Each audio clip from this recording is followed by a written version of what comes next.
Loaded week 4 of college football. Let's start in South Bend. Number 6, Ohio State, traveling to take on number 9, Notre Dame. Currently, Ohio State is a 3.5-point favorite. 6:30 on NBC. Ted, I think the shark tooth necklace wearing guy with the awesome beard kind of has me thinking that Notre Dame can actually beat a team that's just more talented than they are. Am I crazy? I feel like Sam Hartman is putting me in a trance. It's wild to see. Have has Notre Dame ever had an explosive offense that you can remember? No. It's different, right? And I think Hartman leads college football now. They've played an extra game, but I think he leads college football in touchdowns, like 13 touchdowns, no interceptions, throwing the ball all over the yard, highly efficient. It's something. I'm with you. I think that this is a super dangerous game for Ohio State. It's going to be a huge atmosphere, right? This is college football right here. Ohio State, Notre Dame, top 10 matchup. It's going to be amazing. Yeah. This is, I mean, there's an argument to be made between this and what we saw between Bama and Texas, right? As the biggest non-conference game of the season. I'm excited to watch the battle at the line of scrimmage between these two teams. No, Ohio State's defense has started playing some better ball, right? They've started the season off playing at a much higher level. It's going to be a battle between that Notre Dame offensive line and that Ohio State defensive line. I love all the running backs that we're going to see in this game. When you look at Estime for Notre Dame, you look at Travion Henderson and Mayan Williams for Ohio State. Like, I wonder if either team is going to really be able to get the run game going. I know both are going to try, but it kind of feels like all of that's going to be a wash, or at least that's the sense I get. And it's going to come down to quarterback play. And that's what makes me think, because it feels like Notre Dame's got the advantage there, right? With everything, all the time that Hartman has spent in college, like all the games he's played in. Meanwhile, you got Kyle McCord, who, I mean, this is going to be unlike any atmosphere he's ever had to go into and play a football game. Well, here's like, can you remember the last time Ohio State hasn't had the advantage at quarterback? I it's almost been a wash for going back to I don't know, like 8 years or so that they've been excellent at quarterback, and I don't think they have the advantage now. And they don't have the defense they did. Like, it's a different football team, Ohio State is. This isn't the Urban Meyer built inside out Ohio State. This is an offensively led, quarterback led football team, and I just don't know that McCord gives them everything that they've had at that position over the last couple of years. And they're going on the road, and they're going against the quarterback right now that I think has the advantage in this one, and maybe has a large advantage. I think Notre Dame's going to win this football game. Look at you. Am I missing something? No, I think that Kyle McCord, he's got Harrison and Ibuka, right? Yeah, that can make up for a lot. For a lot, yes. Those two guys are absolute studs. But how does he handle everything about this game? Right, this is a massive game, huge stage for this one, and we just don't know how he's going to respond. Right, but if he plays well, Ohio State's winning the football game, right? There's just no doubt in my mind. But if he makes some mistakes you would expect a young quarterback to make in this type of football game, in this type of atmosphere, then yeah, I'm with you. I could see Notre Dame winning. Now, if I had to put money on it, I'd pick Ohio State to win the football game. But if you're talking, getting 3.5 or getting even 3, I'm probably taking the points with Notre Dame. But yeah, I think it's going to be a really good game. I think one of the interesting things about it is Notre Dame has they've been really good, but they've been kind of a front runner type of team, meaning if they're ahead, if they can play their style of football, they can hang with you. But if they fall behind offensively, haven't been built to be able to hang around in a shootout or to even come from behind. Harmon, as much experience he has and where he's been, he's played from behind a lot. Right? I don't think he's going to flinch. I think he's going to keep firing. And I think that for the first time in a long time, Notre Dame offensively has the ability to hang around in a shootout, and even if they're down, continue to fight and have an opportunity. Yeah, we'll see. I'm with you. Can't wait for that game. It's gonna be fun. All right, number 4 Florida State going to Clemson. Currently, Florida State is a 2.5-point favorite. This game is 11 a.m. Central on ABC. Ted, I don't want to be too dramatic, but this game kind of feels like a changing of the guard situation in the ACC. Mm-hmm. That's how it feels to me, at least. It does. And I think Florida State's the better team. I think Florida State is more talented. I think Florida State has more momentum. I think Clemson is in what feels like a critical moment for the entire program, not just this season. Everything tells me that Florida State's going to win the game, except for the fact that I don't know. When's the last time Clemson has been a dog at home?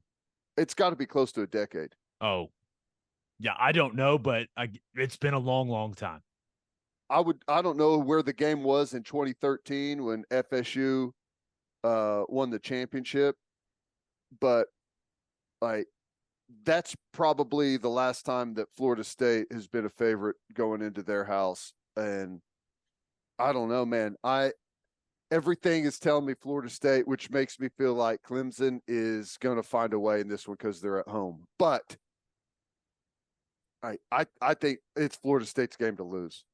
Yeah, if Clemson finds a way to win, prepare yourself for all the Dabo, okay?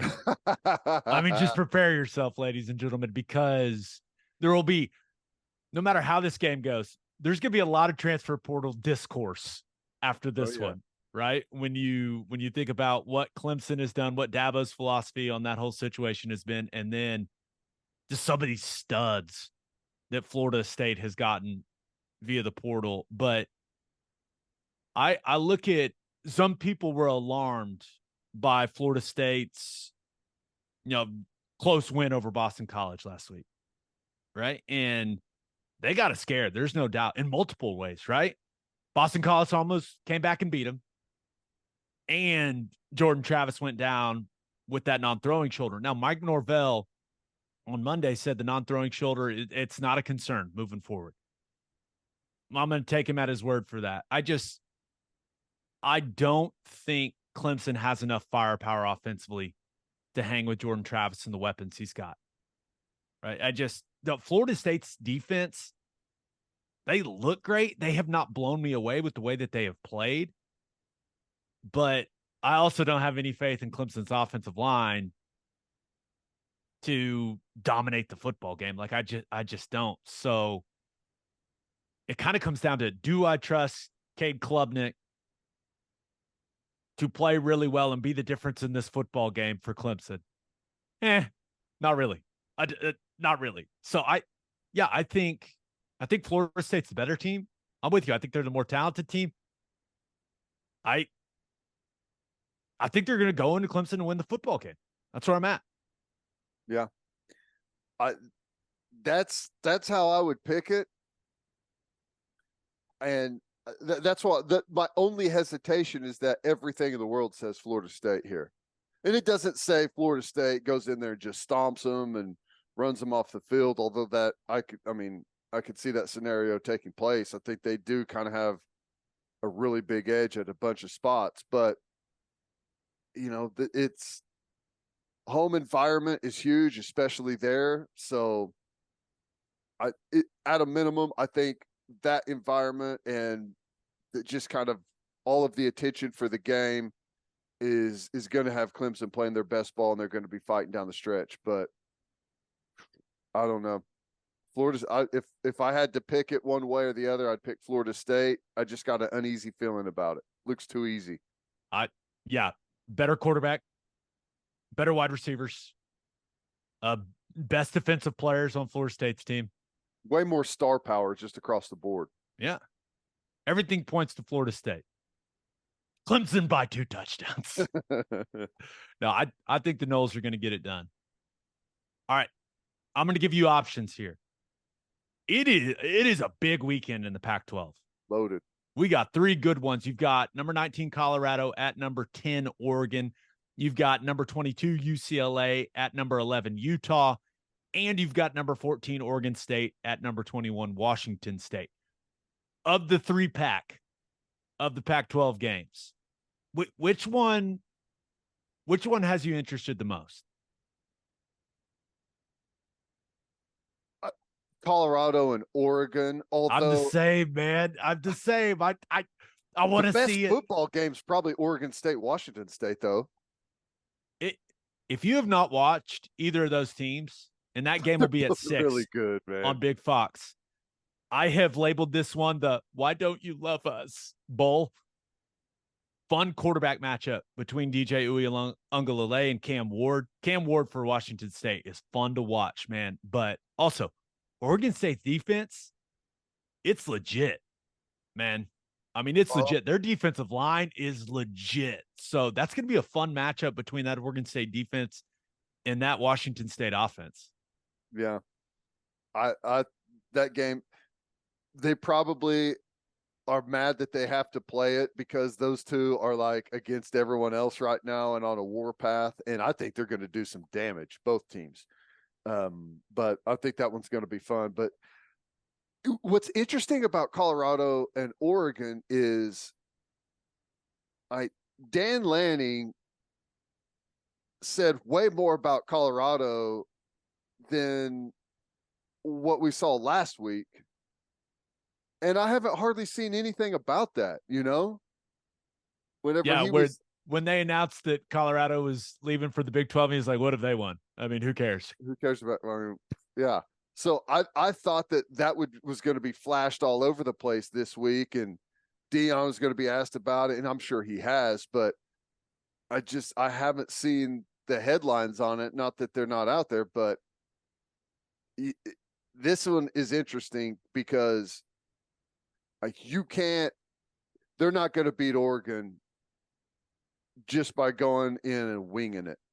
And not that they've been winging it, but it kind of has a feel like we're running more on emotion than we are on substance with Colorado. You're not going to be able to go into Oregon and beat them with that. You're going to have line of scrimmage play. You're going to have to be able to run the football. You're going to have to be able to defend the run. Oregon's they're going to test your fortitude on the inside. Oh, there's no doubt. And, with all the momentum that Deion Sanders and that program has, you got to imagine Dan Lanning, he wants to send a message, right? In this has game, all been fun and cute and everything, but this is what the big boys do. Yeah. So I'm interested to see what Shedeur Sanders looks like in this game. It's quite possible he could be running for his life. Right. But he's been fun to watch up to this point. He's been excellent.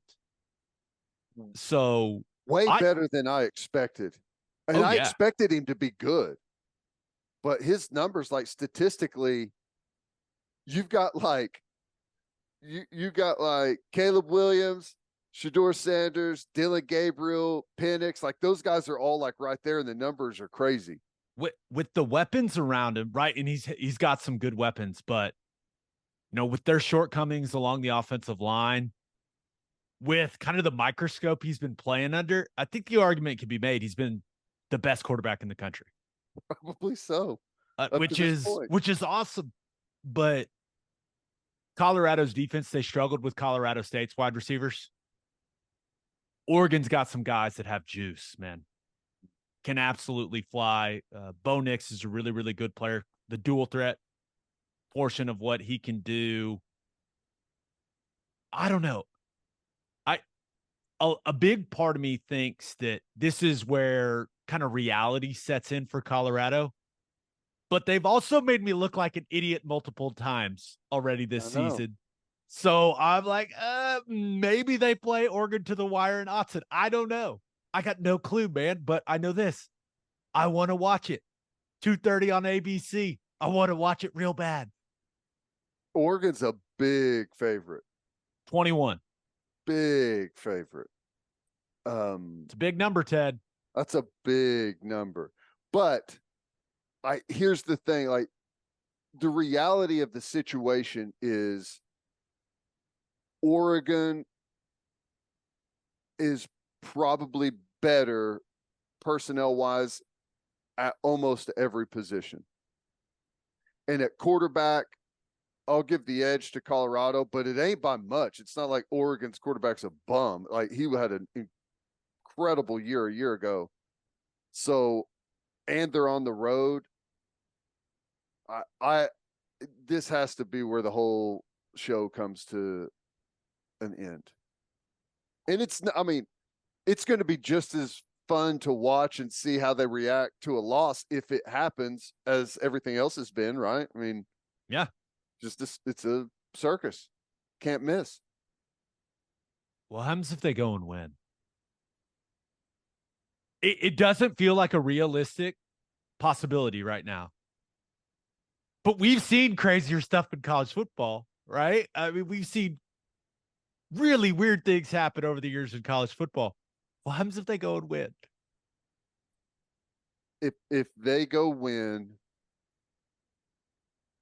I don't it would be, when's the last time we've seen, I don't know that we've ever seen something like this. The circus would be incredible.